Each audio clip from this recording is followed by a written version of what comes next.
Our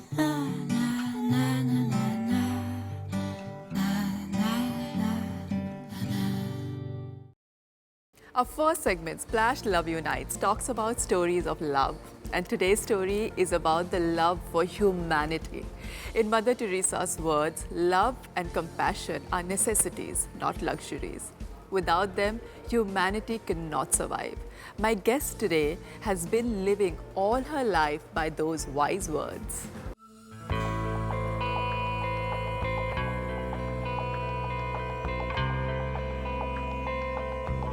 Ursula Manvatkar, Managing Director and founder of Medulla, has always been passionate about helping others in need. From rescuing thousands of abandoned animals to guiding corporates to become socially responsible, Ursula has successfully made her passion for helping her career. Let's find out how her love for animals brought people together to love and help more. This love for animal took you through an experience when you were or as a family living in Jebel Ali village. Tell me about that. That's so interesting. When we came to Dubai, we were in a villa basically, and the villa looked quite empty if there's no life around, and that's why we had our pets in the first place.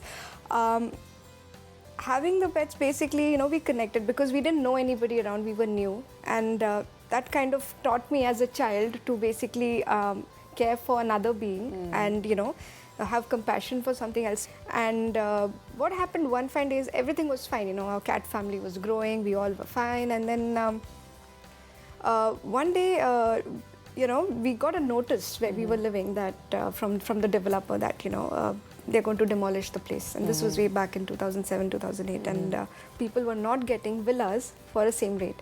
So they started abandoning all their animals, like a lot of them, and we had over 350 villas over there, and imagine each family at least had 1 or 2 pets. So if you calculate that way, it was a huge number of animals that were abandoned. And so almost all the families abandoned. Almost, because we had to demolish, but some of them tried to, but then most of them couldn't because you cannot take pets into buildings.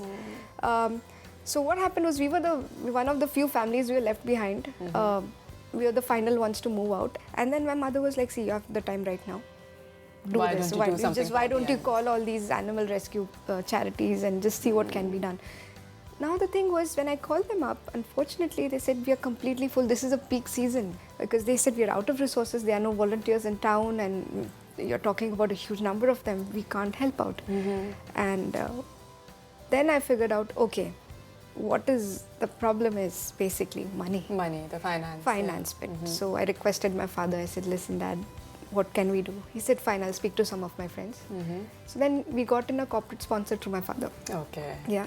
And they initially said, okay, fine, let us, if we had enough to start. And then I just reached out to media. I reached out. The first media party was for 7 days. I called them up. I said, listen, I really need your help.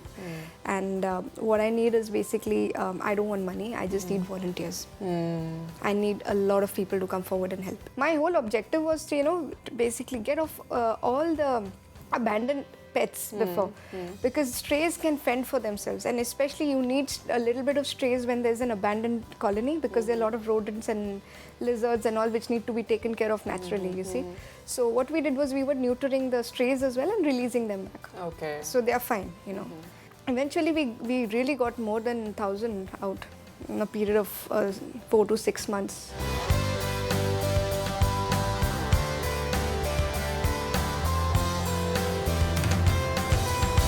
Experiences taught me that charity is not so simple.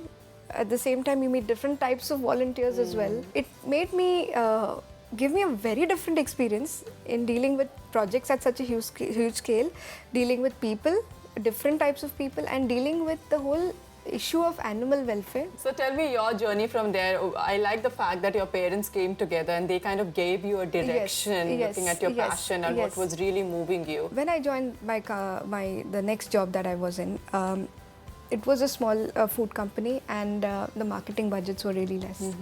So then again I thought about CSR, I said, let me just try this out. So I told them, listen, you have a lot of slow moving items in the cold stores. You have a lot of chipped samosas, you have French fries, you have all these frozen foods. Why don't we give it out to laborers? And that's when I reached out to one of my colleagues, Roshni, and That time we met, and she was running a volunteer organization that time. And she coordinated the entire operations for the labor camps. And we were able to donate a lot of good food that was, but it was slow moving, as in it wasn't very popular with the, but it was good food nevertheless. So we benefited a lot through them. And then Ramadan came, and then I convinced my management, why don't you get into hot food handouts, which was iftar handouts. Now, we were not giving food packets, we were doing live buffets in the labor camps. So to go inside the labor camps, make them sit down and serve them. And everybody was excited. It worked again. So it reinforced my belief that, you know what, this is great, because you're helping a cause, you're helping an organization, and even volunteers are happy because they get to volunteer their time and do something for the society. And then once I left that company, you know, I was thinking again. I said, you know what, something is missing in the corporate world, you know. And I loved doing charity. I loved doing a lot of things for others. I loved helping people. So I said, why don't I combine this and have a career of my own? That's when I decided to start my own company, and that's what I did. So it is licensed for CSR, it's licensed for events and marketing. So I help corporates design their CSR strategies and initiatives, and I help them put it on the ground.